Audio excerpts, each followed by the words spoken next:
Hermanos, es un privilegio poder saludarles de nuevo con el deseo de paz y bien.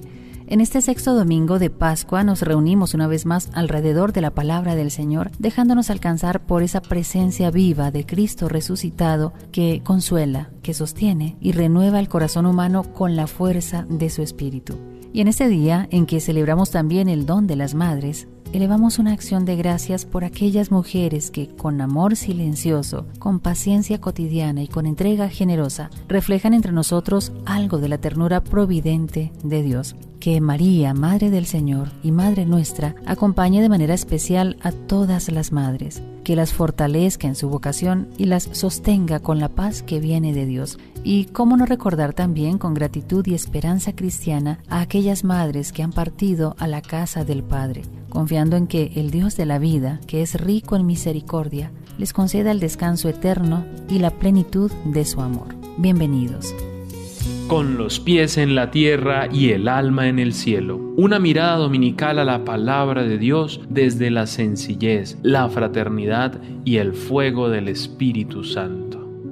Antes de dar paso a la proclamación del Santo Evangelio que se nos propone para este día, recordemos que vamos avanzando en el tiempo pascual, ese tiempo en que la Iglesia no solamente recuerda que Cristo ha resucitado, sino que la Iglesia aprende nuevamente a vivir desde esa resurrección. Porque la Pascua no es únicamente la victoria de Cristo sobre la muerte, es también el nacimiento de una nueva forma de presencia. El Señor ya no está simplemente delante de los discípulos, sino que comienza a habitar dentro de ellos. Y precisamente hacia ese misterio apunta el Evangelio que escucharemos hoy. No los dejaré huérfanos, dice el Señor. Tal vez pocas palabras responden de manera tan profunda al drama silencioso de nuestro tiempo, porque vivimos rodeados de conexiones y, sin embargo, muchas veces atravesados por una profunda sensación de soledad interior. Hay entre nosotros cansancios que nadie ve. Llevamos seguramente luchas que no sabemos nombrar. Hay búsquedas de sentido que permanecen ocultas, incluso detrás de nuestra vida familiar, de nuestro entorno laboral, social y también de la actividad religiosa. Y es allí donde Cristo pronuncia esta promesa extraordinaria que escucharemos hoy. Yo pediré al Padre y les dará otro Paráclito. Y quizá esa sea una de las revelaciones más consoladoras del Evangelio. El cristiano nunca camina solo. Escuchemos entonces lo que nos dice el Señor a través de su Evangelio. Nos acompaña hoy en este espacio Fray Eval Rolando Sevillano de la Orden de Frailes Menores Capuchinos. Proclamación de la Palabra de Dios.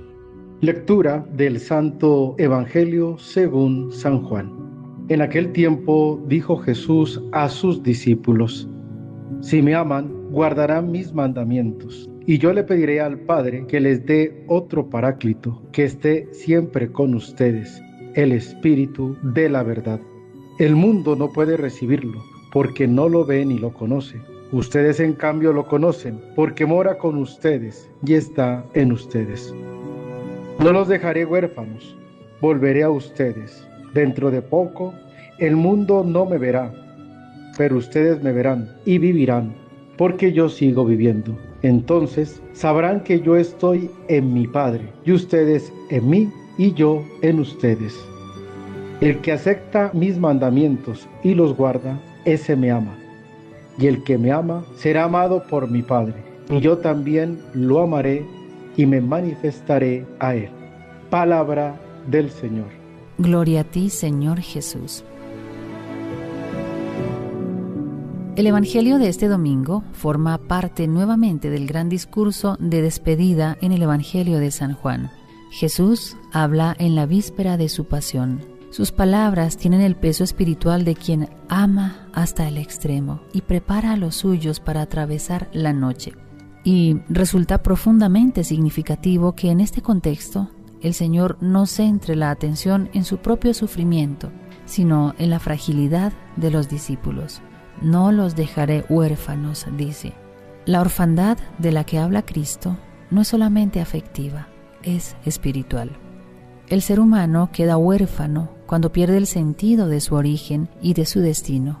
Queda huérfano cuando ya no sabe quién es delante de Dios. El ser humano cae en orfandad cuando la vida se reduce únicamente a sobrevivir, a producir o a defenderse. Por eso, Cristo promete el Espíritu Santo. El Evangelio lo llama otro Paráclito. La palabra griega es difícil de traducir plenamente a nuestra lengua, pero significa defensor, significa abogado, consolador, intercesor, sostén, compañero en la prueba. Y Jesús mismo había sido para los discípulos todo eso. Por eso dice: enviaré otro Paráclito. El Señor mismo ya había sido fortaleza en medio del miedo, luz en la confusión, verdad en medio de las tinieblas. Ahora promete que esa presencia continuará por la acción invisible y la acción real del Espíritu. Aquí aparece una profunda verdad para la vida cristiana. La fe no puede sostenerse solo por el esfuerzo humano. El Evangelio no es una idea admirable ni simplemente un código moral. Sin el Espíritu Santo, incluso las palabras más altas del cristianismo terminarían convertidas en exigencia imposible o en una doctrina sin fuego interior. Porque es el Espíritu quien hace viva la fe. Es el Espíritu quien transforma el mandato en posibilidad. Es el Espíritu quien hace de la Iglesia algo más que una organización religiosa. Por eso Jesús vincula inmediatamente el amor y los mandamientos.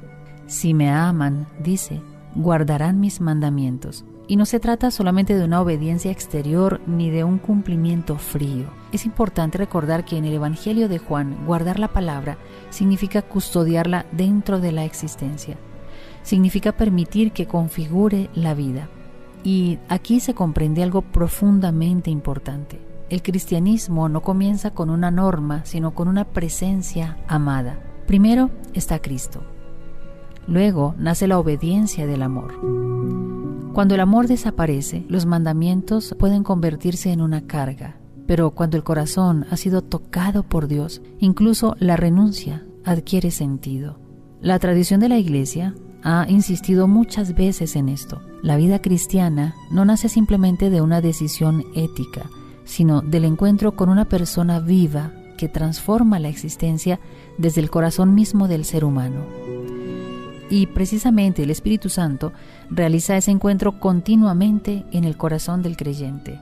Y es aquí donde podemos empezar a hablar de el Espíritu y la comunión. Nosotros, cristianos católicos que nos alimentamos especialmente cada domingo del pan de la palabra y del pan de la Eucaristía, podremos notar un rasgo bien interesante que se une a este evangelio en la primera lectura. La primera lectura de este domingo nos mostrará a Pedro y a Juan imponiendo las manos sobre los samaritanos para que reciban el Espíritu Santo. Y es importante traer ese detalle a esta reflexión porque tiene una enorme profundidad. Recordemos que los samaritanos eran considerados enemigos religiosos y culturales por muchos judíos. Había siglos de desconfianza, siglos de ruptura entre ambos pueblos. Sin embargo, cuando llega el Espíritu, las fronteras comienzan a caer. Y la razón es que el Espíritu Santo no solo une al hombre con Dios, sino que también sana las divisiones humanas. Donde el Espíritu Santo actúa verdaderamente, disminuye el orgullo. Se debilita la autosuficiencia y nace la comunión. Esto sigue siendo urgentemente actual. También hoy existen muchas formas de separación. Divisiones ideológicas, fracturas familiares, desconfianzas eclesiales, incapacidad de escuchar al otro. Y quizá uno de los signos más claros de una auténtica vida espiritual sea precisamente la capacidad de reconciliación. El Espíritu no alimenta la soberbia. El Espíritu conduce hacia la humildad y hacia la unidad. San Francisco sabía que la vida cristiana no consiste simplemente en admirar a Cristo desde lejos, sino en dejar que su Espíritu reproduzca en nosotros los sentimientos del Evangelio. Por eso el camino franciscano no puede entenderse sin una profunda docilidad al Espíritu Santo, a la santa operación del Espíritu de Dios. Francisco no construyó su vida desde el cálculo, desde el poder o desde la eficiencia, la edificó desde la escucha. El Espíritu Santo lo condujo a abrazar al leproso, a vivir la fraternidad, a despojarse de toda pretensión de dominio y a descubrir la presencia de Dios incluso en la pequeñez. El Señor, al darnos el mandamiento del amor, no dice solamente ámense, sino dice ámense como yo los he amado. Es decir, estamos llamados a aprender a amar contemplando a Cristo. porque para amar como Él nos ha amado es necesario comprender cómo es el amor de Cristo, y para ello debemos contemplar a Cristo en sus obras. Cristo lavó los pies, tocó y abrazó al leproso. Cristo se acercó al pecador, cargó la cruz, sanó la enfermedad y el sufrimiento de los demás. Cristo entregó la vida. Volviendo al centro del Evangelio de hoy, con una mirada en clave franciscana, el Paráclito es aquel que libera el corazón de la tentación de apropiarse de todo. El Espíritu enseña a vivir como menores, enseña a amar como Cristo, enseña a vivir sin la necesidad de imponerse, sin buscar superioridad, sin convertir la fe en privilegio. Y además, la promesa de Cristo, cuando dice vendré a ustedes, adquiere una tonalidad profundamente encarnada en la espiritualidad franciscana. Cristo es el hermano pobre y crucificado que sigue acercándose al hombre concreto. El Espíritu hace posible reconocer precisamente esa presencia en la creación, en la fraternidad, en los pobres y en la vida cotidiana. Por eso la espiritualidad franciscana no separa la contemplación de la vida. El mismo Espíritu que conduce a la oración, conduce también a la misericordia en nuestras obras diarias. Quizá hoy la gran pregunta no sea simplemente si creemos en el Espíritu Santo, sino si vivimos realmente abiertos a su acción en lo concreto de la vida. Porque es posible hablar de Dios, participar en celebraciones, defender ideas religiosas e incluso servir dentro de la iglesia. Y aún así, permanecer interiormente cerrados, permanecer aferrados a nuestros miedos, permanecer endurecidos por las heridas no sanadas o dominados por la necesidad de controlarlo todo o sencillamente atrapados en una autosuficiencia que nos impide abandonarnos verdaderamente en Dios. Y allí aparece una verdad realmente exigente del Evangelio. El Espíritu Santo no viene a confirmar nuestros egoísmos, nuestras rigideces o nuestras seguridades aparentes. No viene a bendecir una vida instalada cómodamente en sí misma. El Espíritu Santo viene a transformarnos, viene a abrir espacios nuevos dentro del corazón humano.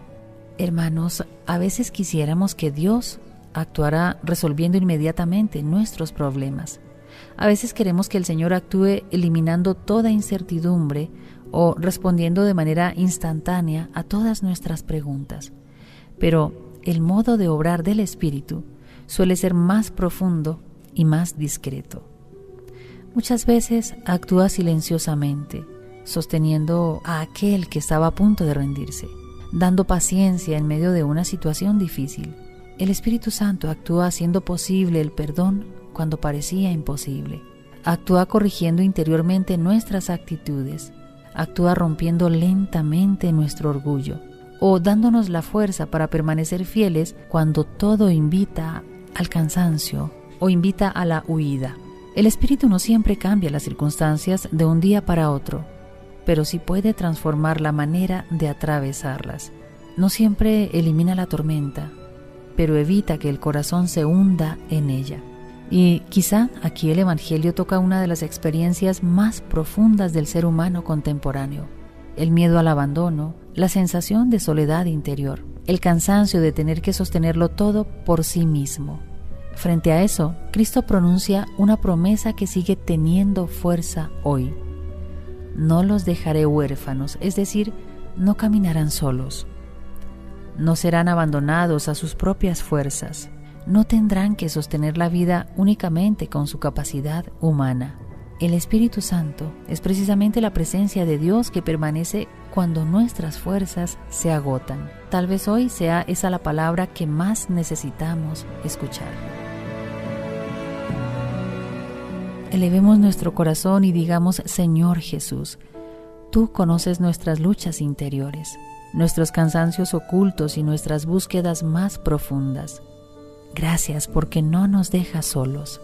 Gracias por el don de tu Espíritu, consuelo en la prueba, luz en la oscuridad y fuerza en la debilidad. Envía nuevamente sobre tu Iglesia el fuego del Paráclito. Haznos hombres y mujeres capaces de amar tu palabra, de vivir con humildad, de construir fraternidad y de reconocer tu presencia en medio del mundo. Que tu Espíritu nos libre de toda dureza del corazón, de toda soberbia espiritual y de toda indiferencia ante el sufrimiento humano. Y, al estilo de San Francisco, enséñanos a vivir sencillamente el Evangelio, con alegría, con paz y misericordia. Amén.